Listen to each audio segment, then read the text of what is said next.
Welcome back to The Broken Masterpiece. On today's episode of How to Restore Old Vintage Furniture, I want you guys to stay tuned. We're doing our first giveaway on here.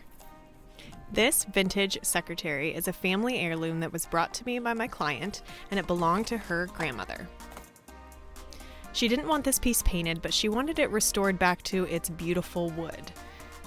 I think this year in 2023, we're going to see a lot more wood restoration, and so I hope this tutorial is helpful for you. As you can see, I'm getting started. You take off all the handles. Underneath these was a lot of gunk, so I used Goof Off and steel wool to pull off every bit of debris and everything that got caught under the handles. Next step, you're going to clean the entire piece, and I mean entire piece. Inside, vacuum, outside, get off all the gunk. This is over 100 years of layers of debris. Once your piece is dry, you can get to work sanding. I pulled out my DeWalt sander for the bulk of the sanding on this, and then my Surf Prep sander for all the fine details and the finer wood. If there's not a lot of varnish on the wood, you can really just go to work sanding. You don't need to use a chemical stripper or any stripping materials to get off any of the varnish. I used 100 grit to sand the majority of the piece, and then got to work taking it apart. My client also requested that this piece get a little bit more modern, and so I thought maybe we could take off this fretwork. As you can see, I'm using a flathead screwdriver, and all you do is you wedge the wood out. Careful to leave the nails intact because you're going to wedge them right back in. The windows came out amazingly so that I could clean them, and here is a detailed picture of just getting in your screwdriver, and you're just going to wedge it out. You can restore the fretwork if you want, but we decided to take it out. It gave it just a little bit more modern look, and the veneer on the fretwork was falling off a little bit, so it would have been hard to restore. Here is my Surf Prep sander. This is a dustless sander, and it has these ProForm pads that can form around edges, and so when I'm doing detailed work like this, my Surf Prep sander is my go-to. I'm using a coarse to medium grit on the sanding pad. So this is where I ran into some trouble. I tried to leave this piece intact because it was all one piece, and tried to get every little bit of detail, and realized I had to take the piece completely apart, because unless you're going to be painting this, you really need to get in all the grooves, all the details, and to get underneath the lettering part, what is that called? Don't really know. You had to take it off.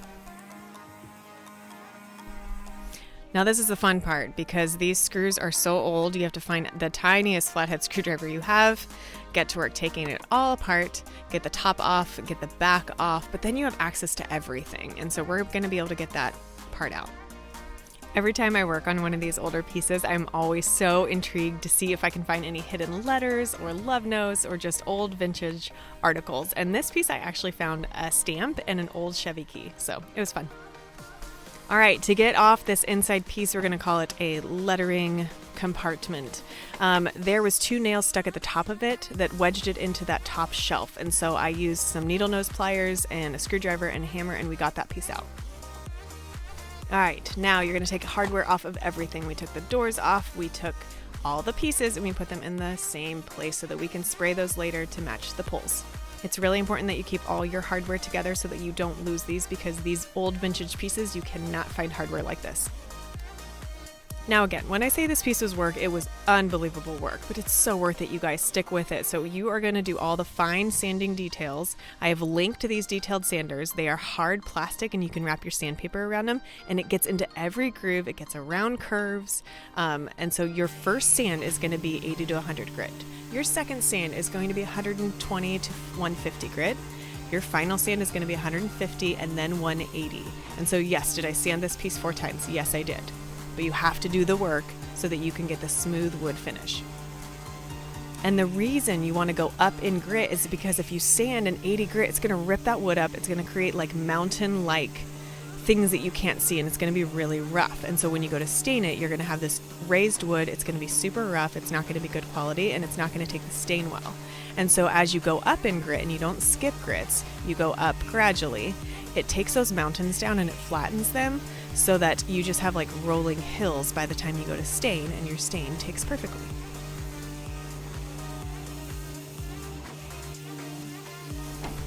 Here's an example of my surf prep again. It's getting into all the fine grooves. The legs are the hardest to do, and this top piece as well. But these sanding detailers, I'm telling you, they really worked on this up here.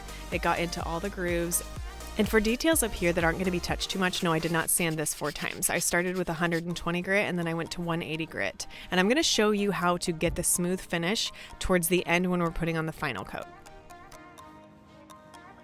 After your piece is completely sanded and you've blown it off in between, you have wiped it down between every sand, you're going to go through it with mineral spirits and water, and you're going to wipe everything down to clean it up before we get the stain going.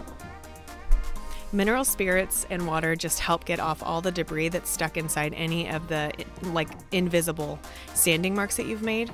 And so it gets all the extra wood dust out of there so that the surface is clean and will take to the stain well.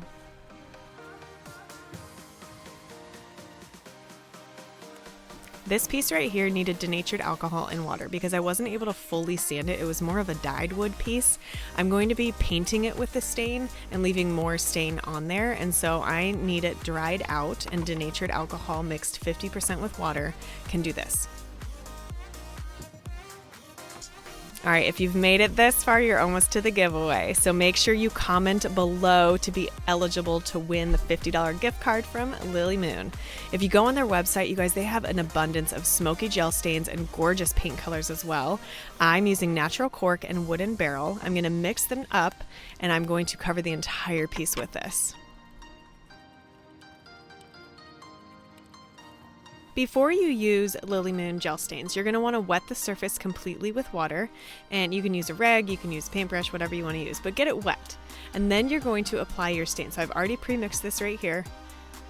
I'm going to add some more, and then I'm going to get to town. I'm just going to pour it on from this jar, and then I'm going to go over it with my favorite zebra brush.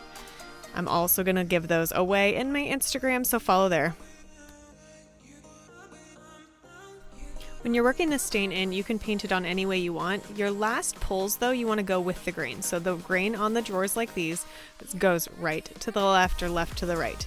And so my last pull, you'll see I'm going to go across the drawer horizontally and then leave it sit for a few minutes. When you're working with stains as well, you're going to want to work in sections. And so you don't want it to dry out too much, and that's why you've wetted the surface.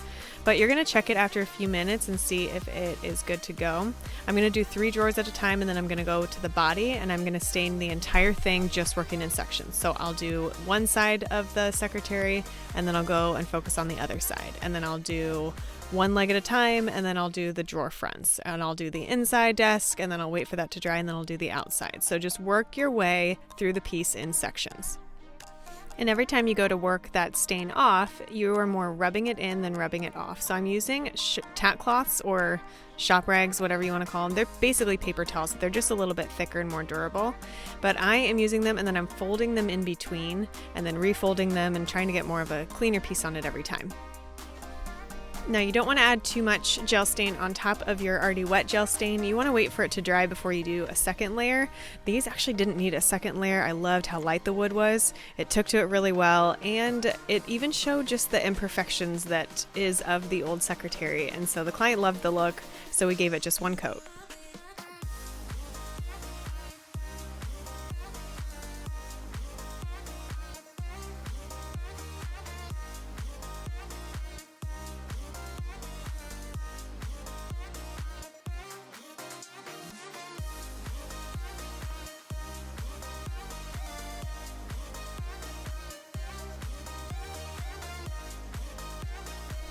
The best part about these stains is that they dry within like an hour or 2, so they're super great to work with.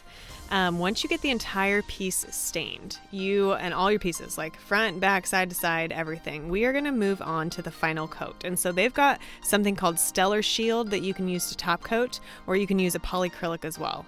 I have my gun filled right here, and I'm using a satin polyacrylic to give it its first layer of protectiveness.